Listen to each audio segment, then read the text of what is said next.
ان الحمد لله نحمده ونصلي على رسوله الكريم اما بعد اعوذ بالله السميع العليم من الشيطان الرجيم من همزه ونفخه ونفثه بسم الله الرحمن الرحیم۔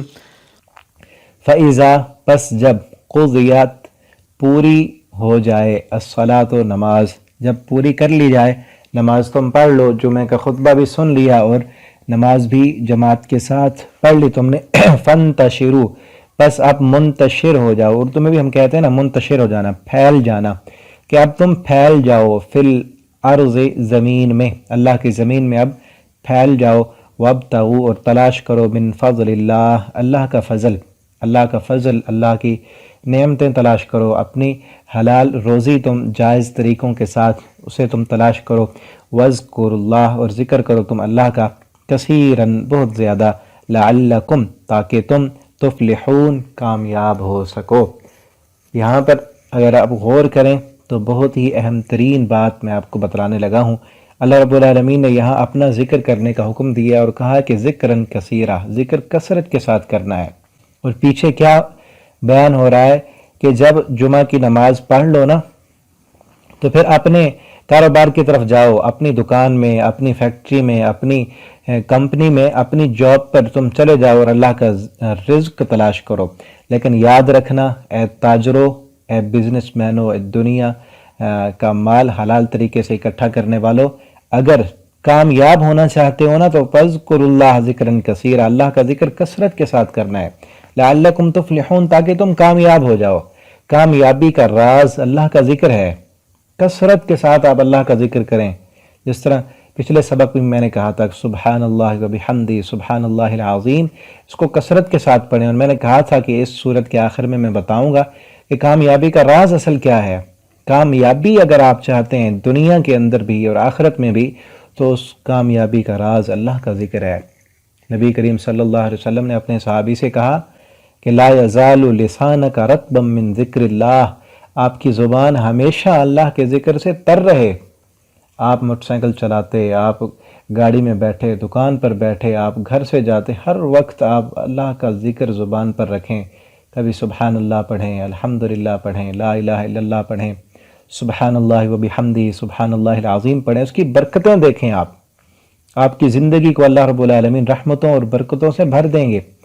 اور پھر یہاں پر یہ دیکھیں کہ رزق کمانے کے لیے جانا ہے تو اللہ رب العالمین یہ کہنا چاہتے ہیں کہ کبھی اپنی دکان پہ ناز نہ کرنے لگ جانا، یہ نہ کہنا کہ میری دکان جو ہے وہ مارکیٹ کی مین بازار کے اندر ہے اس لیے جو ہے نا میں اچھا کما لیتا ہوں، یا فرنٹ روڈ پہ مجھے جگہ مل گئی ہے اس لیے میں اچھا کماتا ہوں، یا میرے ساتھ ملازم اچھے ہیں، میری کمپنی بڑی اعلیٰ ہے، مجھے جاب جو ہے وہ بڑی اچھی مل گئی ہے، میری ڈگریاں جو ہے وہ بہت کام کی ہیں اس لیے جو ہے میں زیادہ کما لیتا ہوں۔ اللہ فرماتے ہیں ان چیزوں پہ ناز نہ کرنا، بلکہ کس چیز پر ناز کرنا ہے؟ اللہ کے ذکر پر۔ اگر کامیاب ہونا چاہتے ہو اپنی دکان میں، اپنے کاروبار میں، تو وذکر اللہ ذکراً کثیرا، اللہ کا ذکر کثرت کے ساتھ کرنا ہے۔ اور یہی بات اللہ رب العالمین نے سورہ انفال کے اندر مجاہدین کو بھی کہی ہے، جہاں پر اللہ رب العالمین نے جہاد میں غلبے کا طریقہ بتایا ہے کہ آپس میں صلح رکھنی ہے، اتحاد کو توڑنا نہیں ہے، اسلحہ تیار رکھنا ہے، ٹریننگ کرنی ہے، اور بزدل نہیں ہونا، دشمن کے مقابلے میں ڈٹ کر رہنا ہے۔ ساری چیزیں بیان کرنے کے بعد اللہ تعالیٰ نے وہاں بھی یہی کہا ہے کہ وَاذْكُرُوا اللَّهَ كَثِيرًا لَعَلَّكُمْ تُفْلِحُونَ، ہے مجاہدوں اگر کامیاب ہونا ہے نا تو اپنی ٹریننگ پہ ناز نہ کرنا، اپنے اسلحے پہ ناز نہ کرنا، اپنی فوجوں پہ ناز نہ کرنا، یہ ساری چیزیں اللہ نے کہا تیار رکھو، لیکن ان پہ ناز کر کے کہیں تم یہ نہ کہنا کہ اس وجہ سے ہم جیت گئے۔ جیتنا ہے اگر جنگ میں تو وَاذْكُرُوا اللَّهَ ذِكْرًا كَثِيرًا لَعَلَّكُمْ تُفْلِحُونَ، کثرت کے ساتھ اللہ کا ذکر کرو تاکہ تم کامیاب ہو جاؤ۔ اور یہی بات اللہ تعالیٰ نے یہاں بھی کی ہے کہ اگر کامیابی چاہیے تو اللہ کا ذکر کثرت کے ساتھ کرو۔ آپ صلی اللہ علیہ وسلم نے اپنے ایک صحابی سے کہا تھا، 3 مرتبہ آپ نے اسے کہا کہ مجھے تجھ سے محبت ہے، مجھے آپ سے محبت ہے۔ حضرت معاذ کو آپ نے بلا کر کہا معاذ واللہ انی احبک، اے معاذ اللہ کی قسم میں آپ سے محبت کرتا ہوں۔ اور پھر آپ صلی اللہ علیہ وسلم نے محبت کرنے والے کو کیا کہا؟ دنیا کا مال نہیں دیا۔ آپ صلی اللہ علیہ وسلم نے فرمایا معاذ مجھے تجھ سے محبت ہے، ایک دعا بتاتا ہوں، یہ اکثر پڑھا کر۔ آپ نے فرمایا اپنی ہر نماز کے بعد اس دعا کو کبھی نہیں چھوڑنا۔ وہ دعا کیا ہے؟ آپ نے فرمایا ہر نماز کے بعد یہ کہا کر اللہم اعنی علی ذکرک و شکرک و حسن عبادتک، اللہ تو مجھے توفیق دے علی ذکرک کہ میں تیرا ذکر کر سکوں، و شکرک میں تیرا شکر کر سکوں، و حسن عبادتک میں تیری اچھی عبادت کر سکوں، اللہ تو مجھے توفیق دے، تیری توفیق کے بغیر تو کچھ بھی ممکن نہیں ہے۔ تو ہمیں بھی یہ دعا کرنی چاہیے کہ اللہ رب العالمین ہمیں توفیق دے، ہم اللہ کا ذکر کر سکیں۔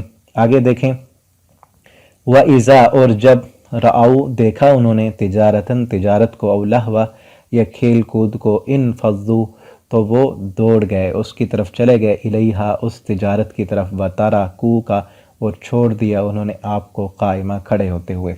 یہ نا ایک مرتبہ مدینہ میں کچھ ساز و سامان کی کمی تھی، اور ان حالات میں آپ صلی اللہ علیہ وسلم جمعہ پڑھا رہے تھے، خطبہ ہو رہا تھا، اور ادھر سے قافلہ آ گیا ساز و سامان لے کر۔ اب صحابہ کرام نئے نئے اسلام میں داخل ہوئے تھے، انہوں نے کہا کہ کہیں وہ ساز و سامان لینا ہے، ہم نے گھروں میں کچھ نہیں، اگر یہاں ہم بیٹھے رہے تو وہ تو قافلے کا سامان تو ختم ہو جائے گا۔ تو صحابہ کرام اٹھ کر چلے گئے اور خرید و فروخت کرنے لگ گئے، اور نبی کریم صلی اللہ علیہ وسلم کے پاس صرف 12 آدمی مسجد میں باقی رہے۔ تو اس وقت یہ آیت اتری تھی، اللہ رب العالمین نے روک دیا کہ آئندہ ایسے نہیں کرنا، بلکہ متوجہ ہو کر تم نے خطبہ سننا ہے۔ اور پیچھے وہ آیت بھی کہ جب اذان ہو جائے تو کاروبار چھوڑ دو، بالکل اب ختم، اذان ہونے کے بعد کاروبار کرنا بالکل ناجائز ہے۔ قل آپ کہہ دیں، ان سے کہیں، ما عند اللہ جو اللہ کے پاس ہے نا، خیر وہ بہتر ہے، من اللہ اس کھیل کود سے۔ اور یہاں اللہ تعالیٰ نے اس دنیا کے ساز و سامان تجارت کو کھیل کود کہا ہے۔ وَمَا الْحَيَاةُ الدُّنْيَا إِلَّا مَتَاعُ الْغُرُورِ، اسے کہا کہ دنیا کی زندگی جو ہے وہ سوائے دھوکے کے سامان کے اور کچھ بھی نہیں ہے۔ وَمِنَ التِّجَارَةِ اور اس تجارت سے اللہ کے پاس جو ہے وہ بہت بڑا اجر ہے، اس جمعہ پڑھنے سے، اللہ کا ذکر کرنے کی وجہ سے، نماز پڑھنے کی وجہ سے جو تمہیں اللہ کے ہاں اجر ملنے والا ہے نا، دنیا وما فیہا میں کوئی چیز ایسی ہے ہی نہیں کہ جو اس اجر کا مقابلہ کر سکے۔ واللہ اور اللہ رب العالمین خیر الرازقین بہترین رزق دینے والے ہیں۔ اس رب کے لیے تم آؤ تو صحیح، وقت تو نکالو، وہ رب رزق دینے والا ہے، تم اس رب کو چھوڑ کر رزق کے پیچھے بھاگتے، اور رزاق تو وہ ہے۔ کس طرح انسان آج جو ہے فکر روزی میں اس رازق کو بھلائے بیٹھا ہے، اصل تو وہ رب ہے رزاق، وہو خیر الرازقین، وہ بہترین رزق دینے والا ہے۔ وہ اپنے بندوں کو نہیں دے گا، وہ سب کو دے گا، اس کے بن تو جائیں، اللہ کے قرآن کے لیے وقت نکالیں، اللہ کے دین کے لیے وقت نکالیں، اور اللہ کے بن جائیں، اللہ آپ کو بن مانگے دے گا۔ اللہ ساری دنیا کو دے رہا ہے، اپنے بندوں کو نہیں دے گا، ضرور دے گا اور بے حساب دے گا۔ اس رب کے بنیں، اس کے لیے وقت نکالیں۔ اور آپ نبی کریم صلی اللہ علیہ وسلم کا فرمان ہے، حدیث قدسی، اللہ تعالیٰ خود فرماتے ہیں، یا ابن آدم تفرغ لعبادتی تملأ قلبک غنا، اے آدم کے بیٹے میری عبادت کے لیے وقت نکال، میں تیرے دل کو غنی کر دوں گا، تجھے غنا سے بھر دوں گا۔